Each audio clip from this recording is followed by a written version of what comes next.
Hey there, you're watching Dansky, the place to be to develop your creative skills. In this tutorial, we're going to learn how to create a screen swiping animation, all in Adobe After Effects. So let's jump into it. Rightio, so we're now in After Effects, and the first thing I'm going to do is go up to Composition and down to New Composition. And I'm going to give this a name, so I'll just call this Dribble, and I'll set the width and the height to 800 by 600. If you did want to create a nice smooth UI animation and upload that to Dribble, for example, these are the settings that you could use to do that.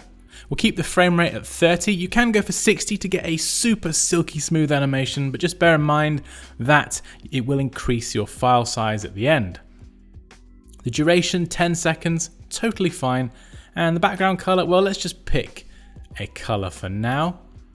And we'll go ahead and click OK. And you can see we have our new composition down here and here. So we're also going to create another composition because this is going to be a screen animation for the iPhone X or the iPhone 10 or whatever iPhone it's called. So we're going to go and create another new composition. And what I've done is I've just exported some designs that I created in Adobe XD. It's for a Mentor Me UI kit. If you'd like to download it, I will add a link to that in the description as well. But the dimensions of the iPhone X or the iPhone 10 or whatever it's called is going to be 375 pixels wide and 812 high. And we'll keep all these other settings the same. The background, let's just pick any other color, but it doesn't really matter, to be honest. And you can see we now have another composition, and I forgot to name it, so let's just right click, select rename, and give this a name.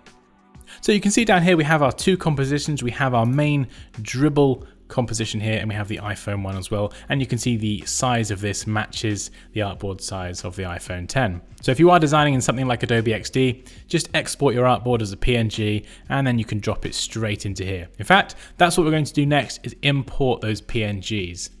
So you can just go to File, down to Import, select File. And you can see I've got two screens here. We have a messages screen and then an individual conversation screen. So we can just select both of those, click open, and it will add these in here. So the first thing I'm going to do is go back to the Dribble composition and just drag the iPhone into this composition. And you can see at the moment it's way too large. So let's just twizzle this down. And you can see we have scale here, so we can just click and drag to adjust the scale. Now we can't see anything at the moment, but that's totally fine. But this is where your iPhone is going to go at the end. So I will round that up to 60, I think, 60%. And then what we'll do is jump back into the iPhone composition. And we can select both of these PNGs for the two different screens and drag those in here. So first of all, we have the messages screen. You can see this, we have lots of different messages, and that's going to be the starting screen, and then it's going to swipe, and that will swipe to the left, and it will reveal the conversation screen coming in from the right. So if I turn this off by clicking the eye icon, you can see we have this underneath. However, we're going to need to move this to the right because it will not be visible at the start.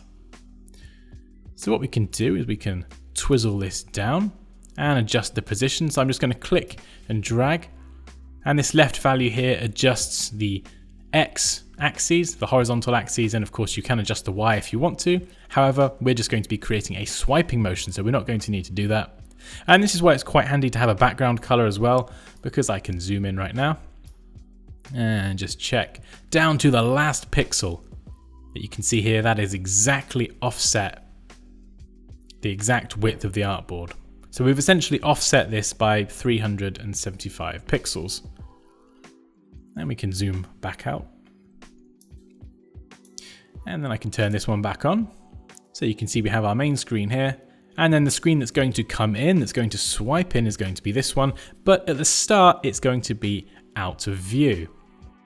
Something I am going to do though is where you have the parent and link section here, I'm going to click the drop down for the message conversation layer, and I'm going to link this to messages. Now what this does, essentially it creates, or it defines this layer here as a parent, and it links this layer to that layer. So if I move the messages layer around, essentially the messages conversation layer is now a child of that.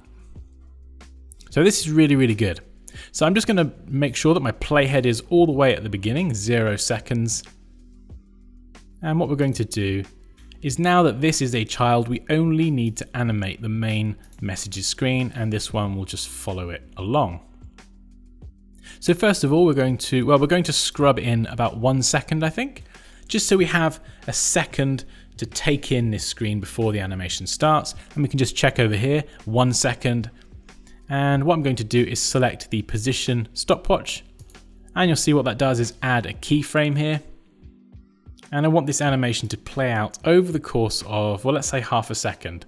So we can drag this to around about the middle between 1 and 2 seconds.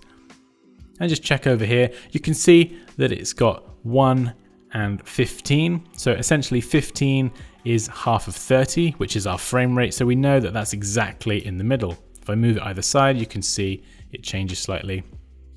So that's a really good way to just check that you are in the middle there. And what I'm going to do is just click on this icon to add another keyframe. And I can click these arrows either side to quickly snap to my keyframes.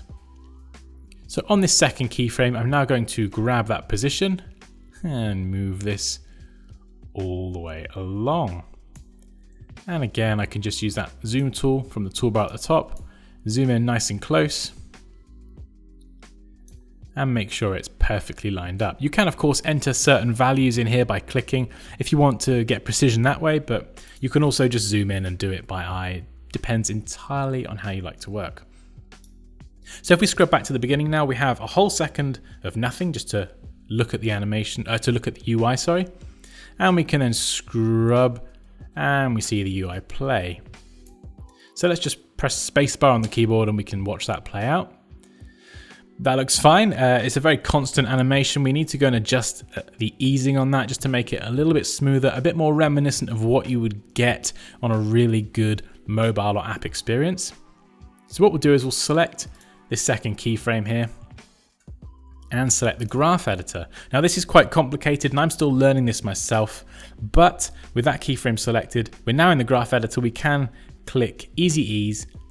This is a really quick way to get a nice smooth UI animation. And we can then press Command or Control, hold Shift and then press K, and it will bring up the keyframe velocity window. And we have the incoming velocity here. So let's just click in here and type 90, for example. You can of course change this and experiment.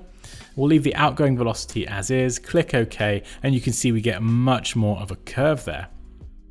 So let's jump back by clicking the graph editor. And if we play this through again, you can see the icon has changed here to show the easing has been added. We can play this through and we get a much smoother animation with a nice little bit of easing as well. Now there's one more thing we're going to do for this. We're actually going to add some motion blur.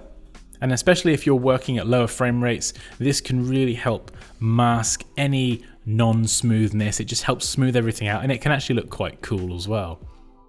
So what I'm going to do is just check the motion blur icon for each of these layers. And we could probably now collapse these layers just to keep everything nice and tidy. So I've selected both of these to say, yes, I want motion blur, but to enable motion blur for the entire composition, I need to go and also check this icon here. So now motion blur is enabled, and it's a really good way actually to just disable or enable motion blur so you can preview something with and without that blur. So now if I scrub all the way back to the beginning, you can see the blur in action as I scrub through this. Really nice. So we'll go back to the beginning, hit spacebar on the keyboard and play our animation. So the animation is looking great, and we can now jump back to our dribble composition. And you can see it's not blank anymore. We've added the artwork to the iPhone composition here. We could probably close that down. So we have our main dribble composition, and we can go back up to composition, down to composition settings. Let's just move this out of the way. And I'm going to use the good old eyedropper tool and just sample a color. For the background, you can pick any color you like. Click OK, and I can now scrub back to the beginning. And then press spacebar. And there we go, we have our completed animation on a dribble shot sized composition. And there we go, that's how to create a screen swiping animation all in After Effects. So if you have any questions or comments, please do drop them down below. A huge thank you to the people who support me on Patreon. If you'd like to find out more information or become a patron, there is a link in the description. But as always, like this video if you enjoyed it, take care, and I'll see you next time.